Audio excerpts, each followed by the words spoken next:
way of the future. All right. Welcome to another episode of Dangerous Radio, episode number 5. I can't believe we got 5 in. I'm your host, once again, the dangerous brain himself, Dr. Thomas E Gunnz. You gotta remember that E. I cannot stress this enough, people. That E stands for so much, and we won't get into that now. But today, we got another informative and entertaining show, of course. The resistance is gaining strength every day, man. So we are here at Dangerous Radio. We're rising above the fake. All right, the fake being anything that the globalists might tell you. It is time to open your mind and finally see the light in the darkness that is the tyranny. The professional wrestling business is suffering because of poor training, TMI, and stupid ass diva shows. That's why I'm here. To lead you into the light. And soon, actually, I will be leading the revolution from every platform available online. I just have to get this contract thing worked out with the offshoots and convince Trey Mack that it's the best thing for his show too, That way I can join the likes of Nigel Rabbit, Carl Knight, and Kick-Ass Cartwheel, covering the professional wrestling scene in Texas, and especially being able to keep an eye on NWA Texoma down there, where I may or may not still have some people on the inside ready to make things interesting for Mr. Langdon out there. Langdon. And also, I wanted to publicly announce my availability for wrestling events around the world. Now, my fees may not be the cheapest, but trust me, it is worth every penny. I can help. Believe me, I can help. And the main reason I want to announce this, my availability, is so I can reach out to the president of the National Wrestling Alliance, my president, Bruce Stark, and let him know that I'm ready to assist in representing the National Wrestling Alliance overseas. I may not speak Japanese, but I know all about sushi and the absolute enjoyment of fresh octopus. I even have an open reservation at Ribera, so when I show up, they'll just kick someone out and let me in. That's how I roll. That's good stuff. I'm all about sleeping in little tubes, riding bullet trains, and eating raw horses. Hell, I love me some Godzilla movies. And the fact that I can buy a pair of drawers from a vending machine is actually quite intriguing. I'm not surprised with the Japanese cuisine being mostly seaweed and raw animals. I mean, you're going to need those drawers. I got some other good news for you. Actually, I recently entered in negotiations with the city council at Parts Unknown. And they're thinking about declaring a dangerous brain day. And even want me to speak at a folding chair legalization rally in December. And this is important because chair control is a real issue at Parts Unknown. Alright? You're only allowed to possess freestanding and non-foldable chairs due to the high chair-related crime rate. And the fact is, if you keep the chairs out of the hands of the citizens, then only the criminals and the heels are going to have them. It just makes no sense. So, I'm a member of the NCA now, fighting alongside those who demand the right to possession of folding chairs at Parts Unknown. You can pry this folding chair from my cold dead hands. Let's talk Texoma. I really want to get into Texoma too, because I got business with Texoma. We're just gonna keep it with that. I got business with Texoma. But November 20th, they're going to feature not only some of the best talent at NWA Texoma, but former employee of the Globalists has made his return to professional wrestling and is making a stop in Sherman, Texas. Jinder Mahal will be competing at Texoma. I'm not sure who his opponent is at this time, but I'm sure they're going to come up with something interesting. They always do. I can hand that to Langdon. That's something I can give him. Let's just hope they address the issue with the possible globalist spies in the audience. I've seen them. They're there. You'll see them too. And I want to include the NWA Texoma fans in this revolution against globalist promoted tyranny. It's important that the Texoma fan base understand that they are not safe from the globalist threat. I've heard the chants. Okay? I've seen the t-shirts. I've taken notice of the comparisons.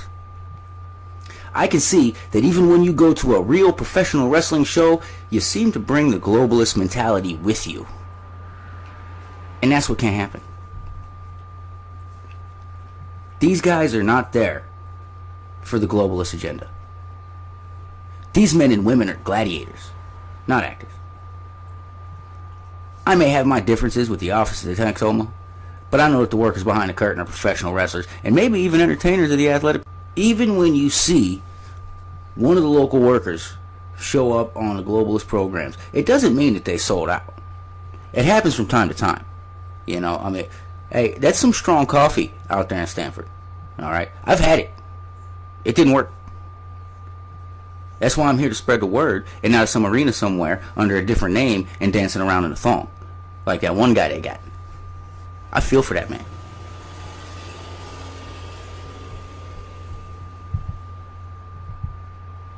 Sitting here in my hotel, still at parts unknown.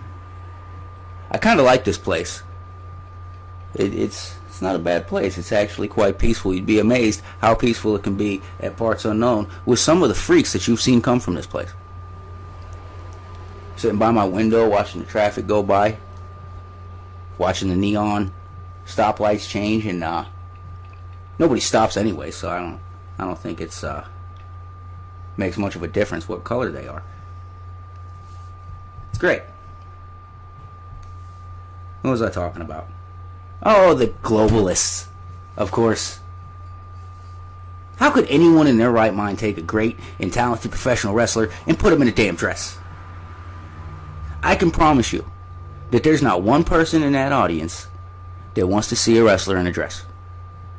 Not one person paid for a ticket with the thought of seeing their favorite wrestler walk that aisle in a damn dress and heels. Not even as a rib. Alright? That's not a rib. That's an insult. That's a damn insult. Speaking of ribs, I have a good one for anyone that tends to get bored in the locker room. I call it the Shockmaster. Alright? You get a 2x4. You put it across the doorway of any door that opens inward. Alright? You put it on the outside of that, and when someone opens the door and walks out, they hit the 2x4 and fall on their face. It's all in good fun. It also works at the curtain, but I haven't gotten any positive results from that yet. I have so many more ribs, and I'd like to tell you, but if I give them all away, I won't have anything to do with the events. So, you know, like gluing someone's boots to the floor or leaving leeches in people's trunks. Yeah, that's me. You see, people don't understand the dangerous brain. They can't understand the powerful mind of the dangerous brain. I am a mystery, wrapped in an enigma, and smothered in secret sauce.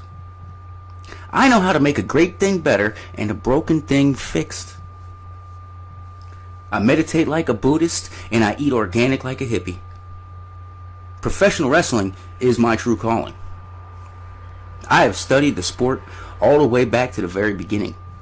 I have traveled the path from the ancient Greek Colosseums to the traveling carnivals of the Old West.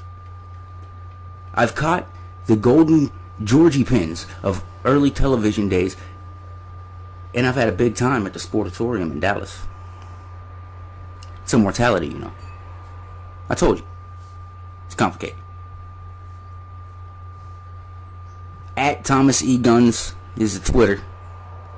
You can find me on Facebook. I have a page on there called, ironically enough, Dr. Thomas E Gunnz, The Dangerous Brain. I can help you. If you have questions, I can help you. Feel free to sit on my couch, metaphorically. speaking, of course, lay down on my psychiatrist couch and I can guide you back into the light and teach you how not to be sheep. Because the globalists want this. They want you to be sheep. I'm telling you. And you will soon be finding me on the Offshoots Network.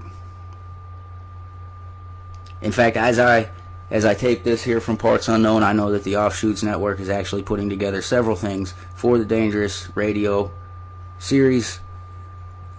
All I can say is it's going to get very interesting at the Offshoots Network. And I'll be right alongside the other great journalists at the Offshoots and personalities like Nigel Rabbit, Trey Mack, David Fuller, Carl Knight, and Kick-Ass Coffee Cake. Hold on. Castagnoli. Carcinogen. Oh, it's Katy. Oh, why didn't someone tell me that? What did I say? Oh, well, you get the point. Hey, where's my plug? God, even the Freebird sent me 5 gallons of Freebird hair cream. Which, by the way, is great on toast, and I recently found out it cures warts too. Which is great. Anyway, I wanted to warn the people about the pending doom. The whole business is on the brink of destruction. When you have too much access to too much information, it can be deadly. And they know this. The globalists know this. So when you watch the globalist shows that tell you that the wrestling business is all about glamour and movie productions and guys not paying dues like the others but get on the card anyway, and women arguing behind the scenes and all the scripted family time, it's all lies. They want you to think that you can just walk in and be a star without the years of actual work and history being acknowledged and respected.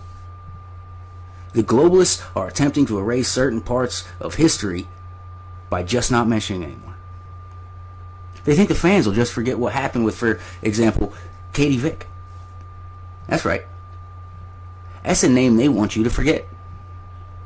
That's one of the main reasons they didn't mention October 20th, 2002, because they know you will most likely go back and watch it and you will hear the name Katy Vick. Because on October 20th, 2002, The Undertaker faced Brock Lesnar in a Hell in a Cell match.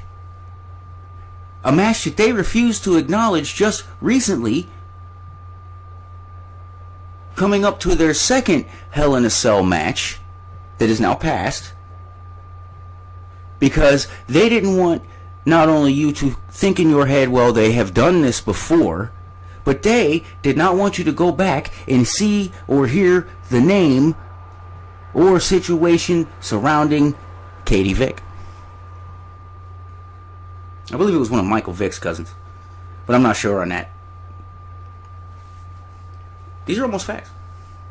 That dude with the nose jumped in a casket and did the unthinkable. He humped a damn mannequin. On live TV, he pelvically thrusted a plastic humanoid. And they want you to forget that. I didn't forget. I was traumatized. I didn't tune into Monday Night Wrestling to see a man violate a dummy. If I wanted to see that, I would have watched Howard Stern. It frustrates me. It really does. Let me flip to this. I recently received some news on the DNA testing. I'm down to 5 finalists. Jim Cornette, Andy Kaufman, Gary Hart, George Wagner, and another to remain unnamed at this time due to legal issues and contractual clauses and such. And it basically says in this contract that it says that in the event of paternal revelation, I cannot mention the dude that pelvically thrusted my mom and brought about the problem that is the dangerous brain. So, and this test thing, it really shouldn't be this hard, really. I mean, it's multiple choice apparently. So, and it all started when I suddenly attacked a Dairy Queen worker in Fresno, California back in '05, and I'm actually still banned from there and any place that serves fish. Fish do not belong amongst regular society. I refuse to eat with them. Go back to the river, you slithery bastards. Oh. Man, I need help. That's the show. Are these names getting shorter? I don't know. I need guests. Look, I'm gonna go catch some Z's at the bus stop. Then it's back to Cornhole, Canada, where I still await the lifting of my Texas ban. Damn it, London. I'm Dr. Thomas E Gunnz, the dangerous brain, your guiding light as the world turns to poop. Being crucified. You are the resistance. Tell the people. I'm out of here.